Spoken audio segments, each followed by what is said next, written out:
तो नमस्कार साथियों। तो साथियों, एक बहुत ही दुखद घटना है जो एक राया खेड़ा के पास की है और ये घटना पिनाट क्षेत्र के अंतर्गत मनसुखपुरा थाने के पास हुई है।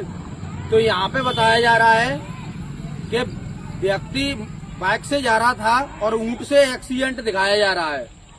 भैया मुझे पहली बात तो ये पूरा समाज बताइए, क्या बाइक से ऊंट मर सकता है? और दूसरी बात, वो व्यक्ति को षड्यंत्र के तहत उसकी हत्या करवा दी गई, एक्सीडेंट रूप दिखा दिया गया और लोगों बागों ने कहानी बना दी कि ऊंट से एक्सीडेंट हुआ है और जानबूझ के उसका एक्सीडेंट करवा के उसको मरवा दिया गया। भैया ने कहा जो आंखने में शर्म होते आई तो ने कहा जागियो, नहीं कोई दिक्कत ना भैया, आप सो रहे हम सो जाए कजू टाइम बाद। सबसे ज्यादा तो मुझे शर्म आती है हमारे नेताओं पर और जो प्रधान सरपंच है उन पर, कि उनकी आंखें में ने कहा शर्म होए। तो ये राया खेड़ा से आए बजे के और राया खेड़ा के बहन बेटी हमारी भग के आ रही है यहाँ तक बाहर तक, तो तुम लोगों को शर्म आनी चाहिए कि वो एक कट्टर निषाद एक गरीब बंदा कम से कम उनके साथ तो खड़ा है। अरे भाई उसके पास आज राजनीतिक पावर नहीं है, पैसे से पावर नहीं, तो कम से कम हम हर समाज के हर व्यक्ति के साथ तो खड़े हैं।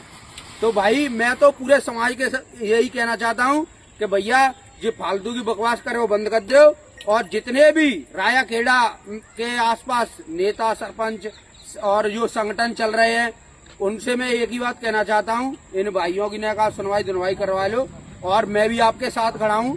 अभी मेरे घर पे बहुत ज्यादा प्रॉब्लम्स है तो मैं समाज में ज्यादा इधर उधर नहीं जा पा रहा हूँ। और राया खेड़ा के धौलपुर के अंदर एक एकलव्य सेना चल रही है, उनसे मैं छोटी सी बात कहना चाहता हूँ कि भैया आपके लिए पर्सनल वीडियो है, आप इस केस को इन्वॉल्व करिए और इस केस की जांच का विषय है और जांच करवाइए और इसकी देखरेख आप करिए, आपकी जिम्मेदारी बनती है। और मैं आपके साथ पूर्ण तरीका से खड़ा हूँ और मेरे घर पे अभी थोड़ी परेशानी है, नहीं तो मैं कहीं भी आ जाता। तो पास ले आओ थोड़ी वीडियो। हाँ माता जी की आप थाने गए मनसुखपुरा? थाने में क्या कहा मनसुखपुरा? थाने मनसुखपुरा गए तो भैया थानेदार ने पहले तो फुल रिपोर्ट नहीं ली। अच्छा। और अपने बाद वगैरह कह रहे ऊँट के मरो तुम बात बना के ऊँट सीधे लखवा के लाया बता। अच्छा, उस थानेदार का दिमाग खराब है, उसको ये नहीं पता कि ऊँट से व्यक्ति कैसे बाइक से ऊँट कैसे मर सकता है, उसको ये नहीं पता थानेदार को। क्यों कही एक्सीडेंट की तो कोई वहाँ लोकेशन नहीं है, सूचना नहीं है। वो एक्सीडेंट की तो कोई सूचना नहीं है। दूसरे दिन 12 बजे रात दिन के जब ऊँट की सूचना जब मिली है, जो व्यक्ति इसके साथ था वो बोला है शाम को फोन करके टेम्पू से एक्सीडेंट हो गया। दूसरे दिन 10 बजे बोला है कि एक्सीडेंट ऊँट से हुआ है। हम पहुंचे, हमने बोला ऊँट किधर है, ऊँट हमने गड़वा दिया है। हमने बोला ऊँट किधर गड़ा है, ऊँट तो चंबल में पहुंच गया। अच्छा। हाँ, हम थाने पहुंचे हैं। यानी कि घुमाया जा रहा है पूरी तरीका से और उस केस को दबाया जा रहा है। तो भैया हम थाने गड्ढे को तो बता दे ऊँट जो फलाने गड्ढे में खड़ा हुआ।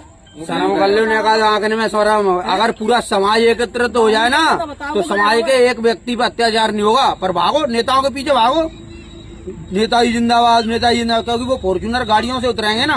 और हम तो एक गरीब है भाई, हम तो एक मोटरसाइकिल से बाइक से चलने वाले व्यक्ति हैं। शर्म कर लो थोड़ी, आंखने में शर्म रही हो तो।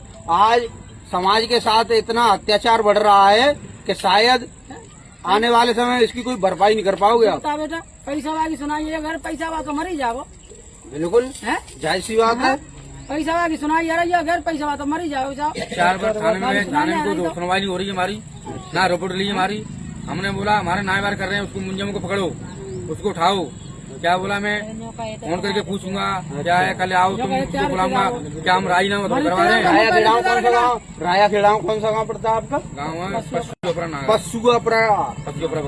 पशुअपरा बगिया। भैया राया खेड़ा के आसपास के जितने व्यक्ति हैं इसको वीडियो को यहाँ से यहाँ शेयर कर दें और थोड़ा परिजनों का साथ दें। मैं भी आऊंगा और मैं भी इन्वॉल्व हूँ, मैं भी आपके साथ खड़ा हूँ, ऐसी बात नहीं है।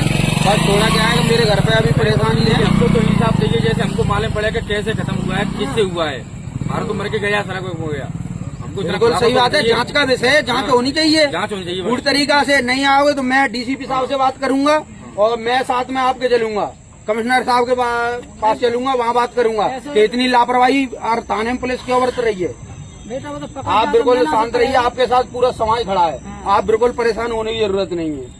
ठीक है, हम आपके साथ खड़े हैं पूरी तरीका से। पकड़ जाओ तो मैना से पड़ेगा जैसे हमारा हाँ कोई दिक्कत नहीं, उनको पढ़ने दो ना। हमारा व्यक्ति गया है तो हम जैसे लिखवाएंगे वैसे लिखना पड़ेगा। जब से व्यक्ति खत्म हुआ है, जब से हम जिसमें बुला सब रहे हैं, होगी, यूं नहीं जिसके आ साथ है। रहा है लास्ट लोकेशन तक, उस पर लिखवाएंगे, उसके वैसे लिखना पड़ेगा पुलिस को। यूं तो नहीं आ रहा है, वो हम पकड़ के आए घर पे आया, कुछ तो बोल तो नहीं तो फिर पुलिस ऐसे नहीं लिख रही है तो शालीनता तरीका से, पूर्ण तरीका से निष्पक्ष जांच करे।